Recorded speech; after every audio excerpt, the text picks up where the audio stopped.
So, yung 13, mga kababayan, na mga Duterte senators na binansagan na mga tracing hudas ni Father Robert Reyes, malamang hudasin yan si Sara para iligtas yung kanilang sarili. Ano makukuha nila kay Sara? Sige nga, game over na po si Sara. Padadamay sila. Tama? Wala nang lusot si Sara. Kung i-acquit nila, sila yung convicted. Ang convicted po, yung mga senador. Di ba? Mga kababayan, nagets na ninyo mga DDS? Kaya kung ako sa inyo, mga DDS, magsipagbait na kayo.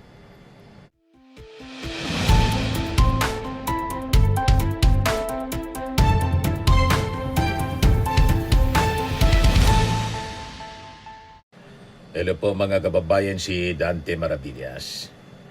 Pag-usapan natin yung impeachment ni Sara. Alam po ninyo, sa totoo lang po, si Sara Duterte, game over na po, checkmate, end of the road mga kababayan, sa political career ni Sara Duterte. At yun ang mga kababayan, ako tingin ko itong mga senador po, na kanyang mga kaalyado, malamang ang matira dyan, si Bongo at saka si Robin, si Amy Marcos niya, Mr. Maravillas. Malamang pati si Amy Marcos bumaliktad. Pag nakita mga kababayan ni Amy Marcos, wala na. Tapos na niya eh. Malamang bumaliktad si Amy. Kaibigan man lang niya, mga kababayan, si Sara Duterte. Kung hinudas ni Amy Marcos, yung kanyang kapatid, tinalikuran niya sa vested interest niya sa politika. Si Sara pa po. Si Alan Peter Cayetano, ganon din yan, mga kababayan. Magtiwala kayo kay Alan Peter Cayetano. Pag nakita ni Alan Peter Cayetano, walaan niya, napakalakas ng ebidensya laban kay Sara Duterte. Babaliktad din yan. Kung yung kapatid nga niya, nilaglag niya si Lino Cayetano, kapatid niya yun, nilaglag.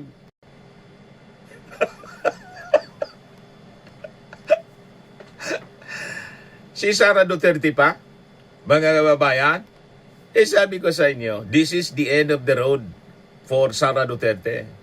Game over. Yung mga senador na may kinakaharap na akaso, yung plunder, si Jinggoy, si Chis Escudero, tahimik si Chis. At saka si Joel Villanueva, malamang may mga nakikipag-negotiate na kung paano mga kababayan makalusot sa mga kaso nila, plunder. So ang pagpipilian nila, makulong tulad ni Jinggoy, may plunder case na, mga kababayan, si Jinggoy. O makipag-usap, ilaglag si Sara. The rest, mga kababayan, lahat yan may kaso. Si Loren, yung anak niya. Yung magkapatid na Villar, may kaso sa SEC. At idagdag pa natin, mga kababayan, yung bagong kaso. Si Robin, yung pagpatakas niya, siya mismo yung kasama sa pagpatakas kay Bato. So, yung 13, mga kababayan, na mga Duterte senators na binansagan na mga tracing hudas ni Father Robert Reyes, malamang hudasin yan si Sara para iligtas yung kanilang sarili. Ano makukuha nila kay Sara? Sige nga, game over na po si Sara. Padadamay sila. Tama? Wala nang lusot si Sara. Kung i-acquit nila, sila yung convicted. Ang convicted po, yung mga senador. Di ba? Mga kababayan, nagets na ninyo mga DDS? Kaya kung ako sa inyo, mga DDS, magsipagbait na kayo. Yan mga senador, ililigtas nila yung sarili din nila. Walang rason na iligtas pa si Sara Duterte. Si Sara Duterte, pierdiga na. Gumana man siya, manalo man siya sa Senado, i-acquit siya, destroyed na rin yung kanyang politika. Mga kababayan. At may nakaabang na plunder case laban sa kanya at saka yung ICC. So mag-iisip itong mga senador, mga kababayan. Malamang gamitin nila yung boto against Sara Duterte as leverage para hindi sila madiin. May mga kinakarap na kanya-kanyang kaso. Di ba? Mga kababayan, that is reality in politics. So kahit mga kababayan hindi patuluyang makonvict halimbawa lang ha, si Sara Duterte, sa impeachment trial, sapat na po mismo yung proseso sa paglilitis upang durugin po yung kanyang political future. Game over na po para sa 2028. Yan ang reality niyan. Nakita ninyo yung nangyari kay Jojo Binay? Yun mismo ang mangyayari kay Sara Duterte. Hindi man yun impeachment, yung kay Jojo Binay, pero yung Senate investigation na ginawa sa kanyang involvement doon sa Makati, yun ang dumurog sa kanyang political career, natalo. Kaya pierdiga na po ito. I-acquit man siya ng mga senador na kakampi niya na pwedeng madamay na mamatay din ang kanilang politika, pero yung political future ni Sara, totally damaged na po. Pag nangyari yung presentation, which is mangyayari yung presentation ng mga ebidensya. Kasi po mga kababayan, yung tunay na laban, alam po ninyo, hindi lang po sa final vote ng Senado, kundi po sa mga ebidensyang mabubunyag, presentation of evidence, sa harap ng sambayanang Pilipino. Full coverage po. At kapag mga kababayan sinimulang ilatag ng House Prosecution Panel yung AMLAC findings, mga bank records ni Sara, yung SALN inconsistencies, yung bilyon-bilyon mga kababayan na unexplained transactions, halos po game over na yung laban. Nagets ninyo? Kaya nga sila po gustong isabotahe yung Senado para hindi matuloy ang trial. Nangyari pa rin. Kinonbina ni Alan Peter Cayetano. Tingin ko may iniisip si Alan Peter Cayetano iba. Ito hula ko lang po. Kasi tingnan ninyo, pattern ng pag-ugali ng mga DDS, mahilig maglaglag. Si Digong nilaglag si Bato. Ano sabi ni Digong doon sa Quadcom hearing? Iyan na niya, si Bato de la Rosa. Death squad din niya.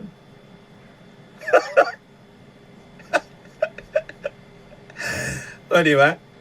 Si Bato naman po, the other day, ayun sa interview pala, nung nasa Senado pa siya, in-interview pala ni Jessica Soco, nilaglag si Digong.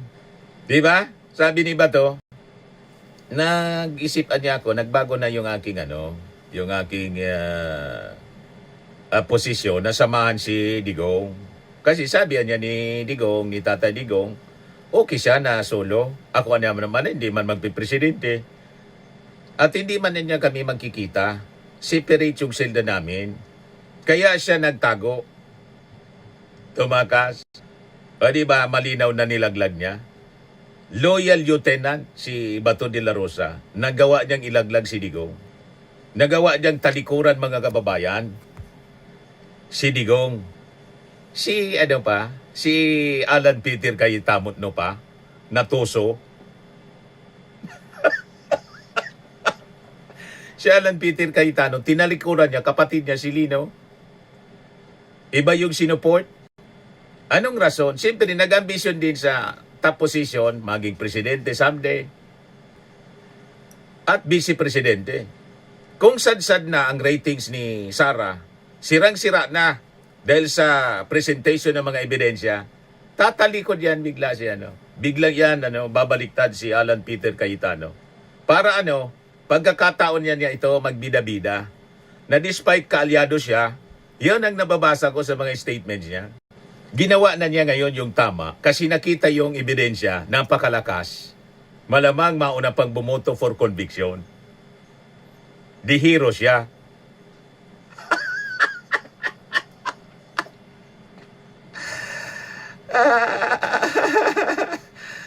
Yung bumantot niyang imahe mga kababayan dahil sa the Senate is under siege, under attack, yung pagkudita niya sa Senado, mga kababayan na perceive na isasalba si Sara, tapos bigla niyang kinonvict, o di ba matutuwa yung mga mamamayang Filipino?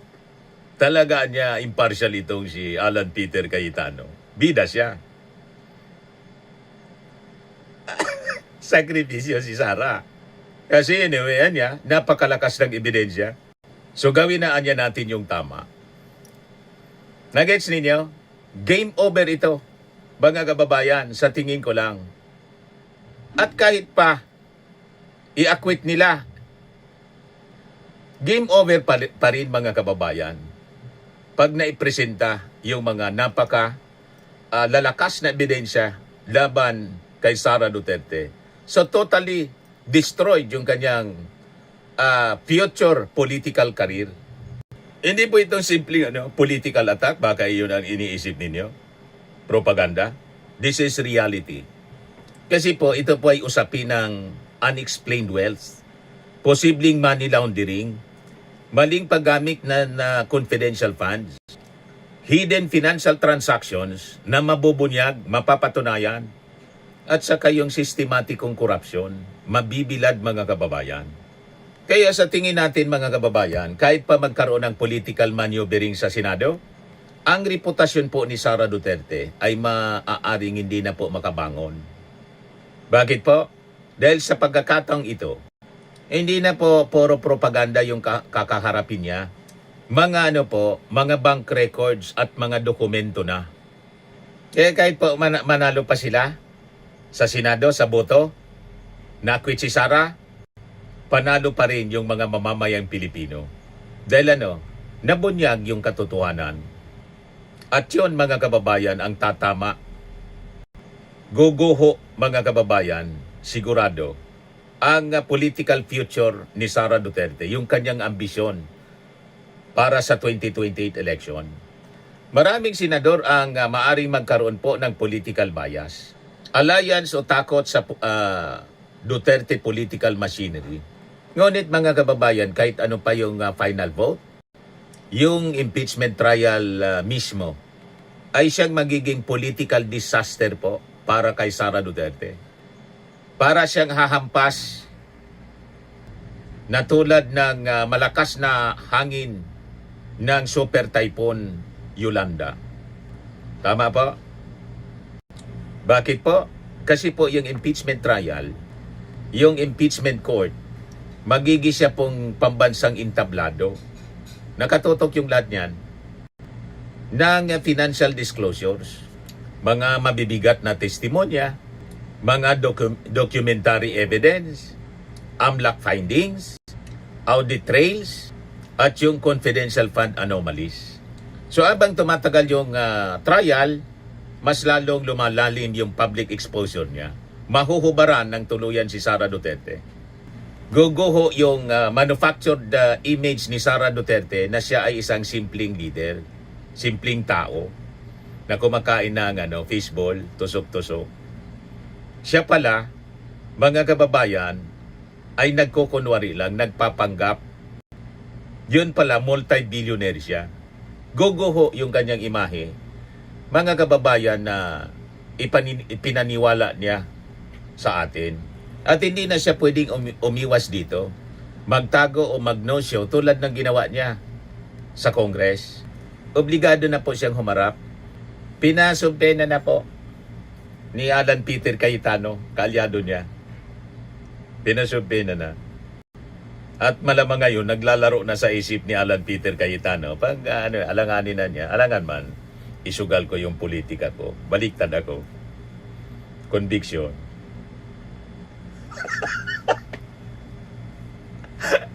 Di ba? Anyway, yun man talaga yung tama. Babase tayo ng desisyon sa ebidensya. Iko napakabigat ng ebidensya. Baliktad na. Baliktaran yan lahat. Pag na bumulwak na po yung mga records, ebidensya, detalye sa 6.77 billion na na-detect po ng ABLAC, matindi yun po. Yun ang kapalaman, mga kababayan, sa 33 suspicious transactions at 630 covered transactions na detect ng ABLAC. Hindi daw yun tugma, mga kababayan, sa lawful income ni Sara. Yung suspicious transaction, para lang magkaroon kayo ng idea, yun ang mga transactions na itinatago kung saan galing, pagtatago ng source, may unusual movement ng pondo, may nangyaring layering, o posibleng money laundering indicators. Yun ang na-detect, mga kababayan. So pag hindi ito na ipaliwanag, siyempre, ang ibig sabihin niyan, unexplained wealth. Saan galing? May 3.92 billion mismo na na-detect sa cash flow account mismo ni Sara Duterte. Imagine that. Pero magkano yung kanyang salin? 88 million. So yung matinding tanong dito, saan galing yung pera? At bakit hindi idineklara sa salin?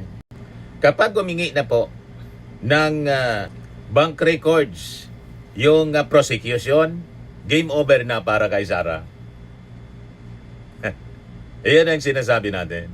Bakit po ganon? Kasi po, ang bank records, timestamp siya po, traceable siya, dokumentado, digitally recorded, saka may audit trail siya po, mga kababayan.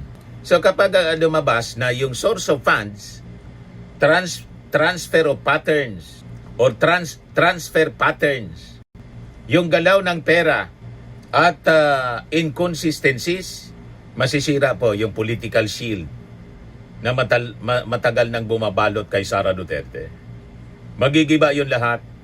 So hindi na po obra yung political persecution na card na ginagamit ni Sara Duterte ng kanyang mga propagandista. Sa loob ng maraming taon, nakasanayan na gamitin ng Duterte Camp ang narrative na inaapi kami. Political attack ito. Demolition job. Pero iba na yung magiging problema nila ngayon. Kasi financial documents na po ang magiging usapan. So, ma-establish, hindi pala paninira, kundi totoo. So, hindi impeachment vote, mga kababayan, ang totoong kinatatakutan ni Sara. Hindi po Senate, arithmetic. Hindi po yung media criticism. Ang kanyang kinatatakutan, yung tuluyang pagkapunit ng imahe niya, ng imahe po ni Sara Duterte sa harap ng publiko. So, makikilala na, mga kababayan, matatanggalan ng maskara itong si Sara Duterte. Dahil po, kapag nasira yung public trust sa usapin po ng pera, mahirap na po itong ibalik. At dito po, posibleng tuluyan ng mamatay ang Sara 2028 project. Tapos na yung political career ni Sara Duterte. Game over. Bakit wala nang lusot si Sara Duterte? Kasi hindi na po hearsay yung issue. Hindi na siya simpleng chismis. Hindi na political mudslinging tulad ng sinasabi nila. Paninira man lang niya yan. Hindi na. Kasi ma-establish na po dahil sa mga dokumentong malalantad sa publiko yung bilyon-bilyon. Bilyonarya pala si Sara. Yun ang mangyayari niyan, mga kababayan. At pag nakita yon ng mga senador na puro man balingbing, hindi niya. Alangan man madamay tayo sa paglubog ng political career ni Sara, isalba natin yung ating sarili. Conviction, bida pa sila sa ating mga mamamayang Pilipino. Di ba? O ngayon, before po tayo na magpaalam mga kababayan, gusto ko na sana mag-subscribe naman kayo po sa aking bagong YouTube channel. Yan po, Laugh Trip nga ni. may 65 subscriber na. Kanina, 0 yan. Ay, 2 pala ako. At saka si Mrs. nag-subscribe. Ngayon, madaling sabi, may 63 na mga subscriber. Isang video pa lang, ginawa ko kagabi, in-upload ko kanina. May 89 views na rin po. Dito sa Laugh Trip natin, YouTube channel, lahat lang na katatawanan yung pag-uusapan po natin, be it sa politics, be it sa showbiz, o sa ordinary nating encounter sa buhay. Ayun, pag-uusapan natin dyan. At maiksi lang ang ating video dyan. Mga 4:31 ganyan, or 8 ang pinakamahaba. 8 minutes lang, mga kababayan. Nakashare ko siya sa aking sa aking YouTube, ay sa aking Facebook page. Ayan Dante Maravillas Vlog. Yun yung invitation ko dyan Sabi ko, mga kababayan, please subscribe on my YouTube channel. Laugh Trip nga ni. Dito, puro lang katatawanan na content ang mapapanood ninyo. Kasi sabi nga, laughter is the best medicine. Mga DDS, subscribe po kayo dito para di na kayo may stress or magbigti pag natanggal si Sara at ma-deliver si Bato sa dahig.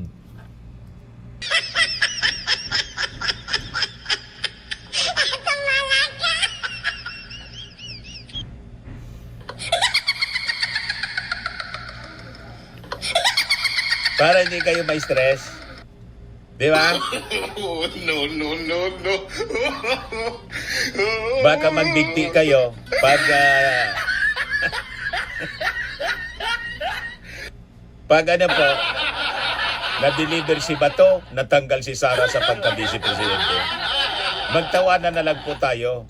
Anyway, hindi man kayo kaano-ano ni Sara, di man kayo kilala.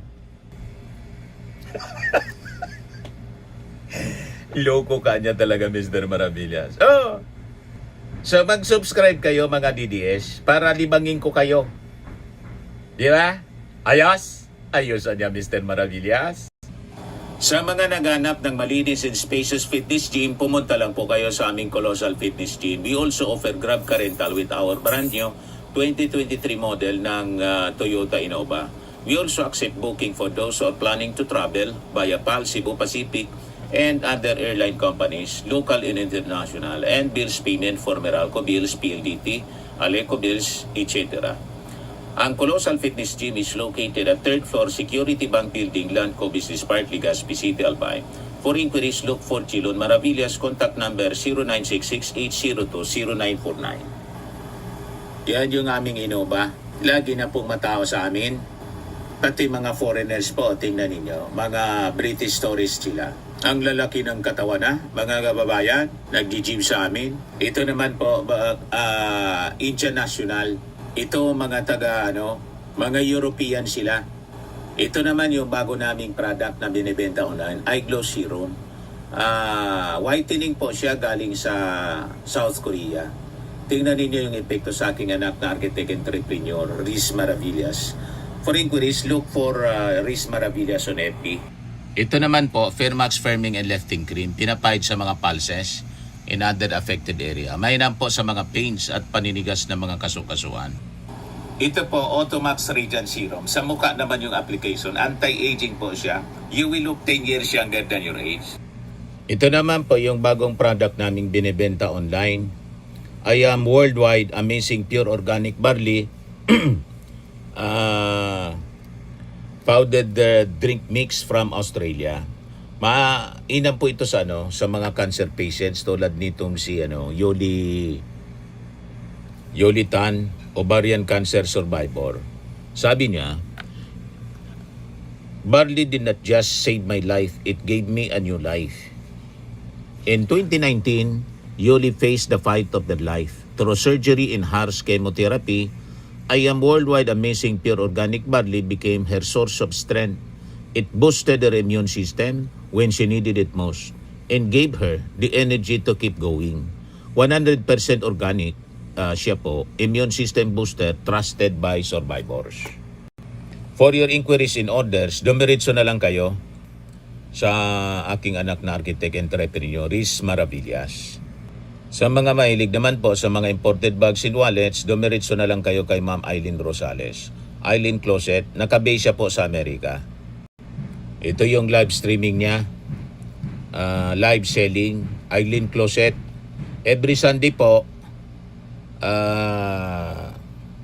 o'clock in the evening, Philippine time.